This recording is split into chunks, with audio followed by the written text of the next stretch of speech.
Hello കൂട്ടുകാരെ, Kottayam മത്തിക്കറി special വയ്ക്കാൻ പോവുകയാണേ. വെളിച്ചെണ്ണ ഒഴിക്കാൻ പോവാണേ. ഇങ്ങോട്ട് വാ, ഇനി എല്ലാം കാണിക്കണ്ട. കടുക്, കുറച്ച് ഉലുവ ഇട്ട് താണ്ടെ ഇത്രയും ഉലുവ ഇടണം.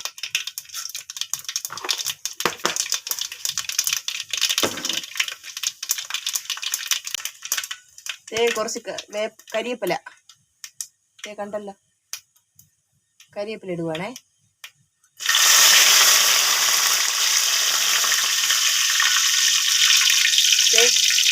പച്ചമുളക്, ഇഞ്ചി, ചെറിയ ഉള്ളി. പച്ചമുളക് ഇടുവാണേ ആദ്യം.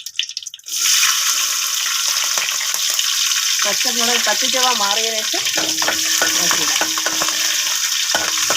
കുറച്ച്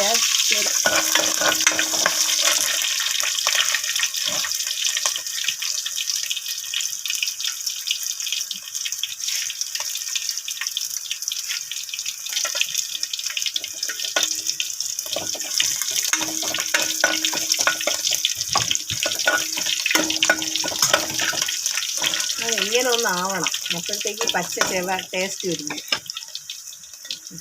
ചെറിയ ഉള്ളി ഇടുവാണേ. ഒരിയില മത്തിയാണ്. ഇഞ്ചി ഇട്ടു.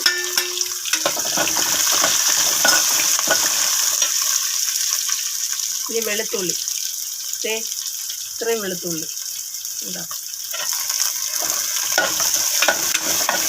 ഇനി ഇതിനെ വഴറ്റിയതിന് ശേഷം കുറച്ച് ചുമന്ന് വന്നതിന് ശേഷം ബാക്കി അടപ്പില്ല.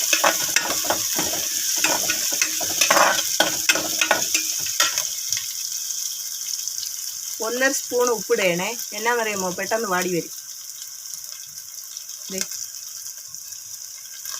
1 സ്പൂൺ ഉപ്പിട്ടേ.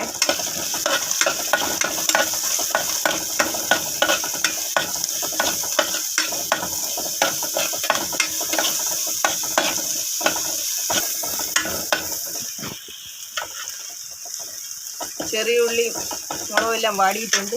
ഇനി അടുത്ത് മഞ്ഞൾപ്പൊടി, 1/4 സ്പൂൺ മഞ്ഞൾപ്പൊടി.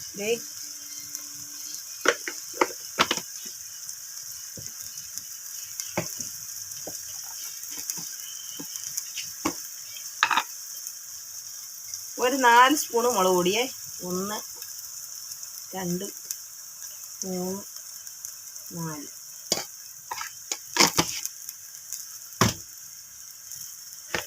ഇനി ഒരു സ്പൂണ് കുരുമുളക് പൊടി. 1 സ്പൂണേ കുരുമുളക് പൊടി.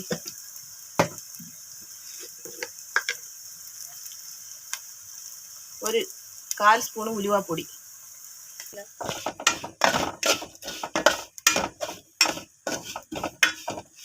മുളക് മൂത്ത് വന്നിട്ടുണ്ട്. ഇനി 1 കപ്പ് വെള്ളം, വലിയ കപ്പ് ഉണ്ടോ.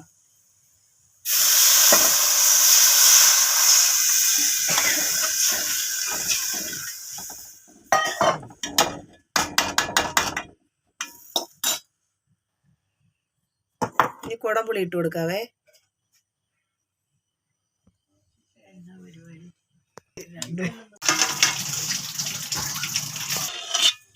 അരപ്പ് തിളച്ചിട്ടുണ്ട്. ഇനി മീൻ എടുത്തിട്ട് ഇതാണ് മത്തി. 1 കിലോ മത്തി വാങ്ങിച്ചിട്ടുണ്ട് കണ്ടോ. മത്തി നല്ല പച്ച മത്തി. രാത്രി വാങ്ങിച്ചോണ്ട് വന്ന, ഹസ്ബൻഡ് ജോലിയും കഴിഞ്ഞ് വരുമ്പോൾ വാങ്ങിച്ചോണ്ട് വരണത്.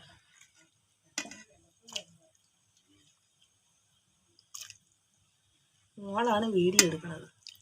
മോളില്ലെങ്കിൽ വീഡിയോ എടുപ്പ് നടക്കില്ല. അന്ന് മോക്ക് പരീക്ഷ തുടങ്ങി. നിങ്ങളെല്ലാവരും ലൈക്ക് ചെയ്യണം, ഷെയർ ചെയ്യണം.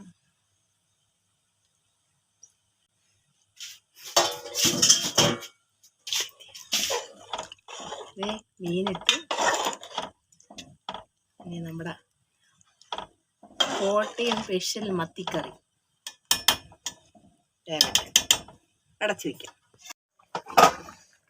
മീൻകറി നന്നായിട്ട് വറ്റി വന്നിട്ടുണ്ട് കണ്ടോ. ഓഫാക്കാൻ പോവാണേ. അപ്പം ശരി, എല്ലാവർക്കും ഗുഡ് നൈറ്റ്.